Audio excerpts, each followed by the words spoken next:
Nogrimušas pils gan ezerā nav, bet tilts uz pili vēl ir. Tāds apstiprinājums gūts pēc zemūdens izpētes darbiem Alūksnes ezerā.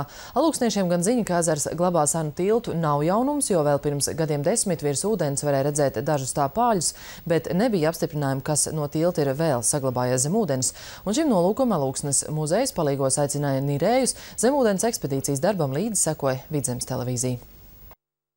Nirēji dodas ezerā vietā, kur 14. gadsimtā atradies 120 metru garš koku tilts, kas savienoja uz salas esošo viduslaiku pili un krastu. Veikt izpētes darbus Alūksnes muzeju rosināja niršanas entuziastu stāstītājs par ezerā redzēto un arī viņa atrastie priekšmeti. Šajā pusē bija tas miestiņš, tā kā tiešām pirmās šīs pilsētas iedzīve un iedzīvotāji šajā pusē tieši, un tātad galvenā ieeja pilī bija pāri šim tiltam. Tas ir 1342. gads līdz pat 1702. gadam, kamēr Livonijas ordeņa pili uzspridzināja. Mēs vēlamies pierādījumus par to, kas šeit ir bijis, un varbūt tā ir iespēja arī šo vēsturisko tiltu vai atjaunot vai būvēt jaunu šajā vietā tieši. Nirējiem līdz arī filmēšanas kameras, lai fiksētu zem ūdens esošo. Nofilmētais materiāls tad arī būs viena no liecībām, kas paliks muzejā. Pēc brīža arī pirmā un, jāteic, gan arī vienīgā lietiskā liecība par tilta esamību. Tilts uz vietas. Vēl ir.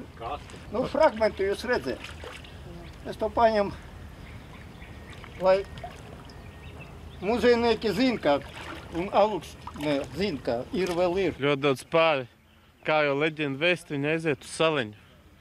Mēs izvilkām vairākus gabalus pāļus, pēc kuriem var noteikt tiltu vecumu. Būtībā misija tika izpildīta. Ideāli apstākļi būtu, ja tur nebūtu dūņu slānis ļoti biezs, tad mēs varētu atrast sanāks lietas, kas nokrituši no tilta. Vēsturnieks Valdemārs Rains pēc zemūdens izpētes vērtē, ka alūksniešiem ir jāturpina izpētes darbs. Protams, tiltu jau no ezera neizcilt, bet apzināt un saglabāt šo vēstures liecību būtu vērts. Vismaz maketa veida muzeja, kā izskatījies. Katras pagatnās liecībās, kas saglabājas, tā ir mūsu bagātība.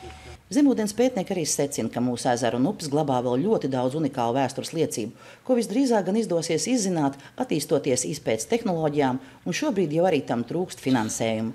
Gunta Matisona, Kauvis Krūmiņš, Vidzemes televīzija.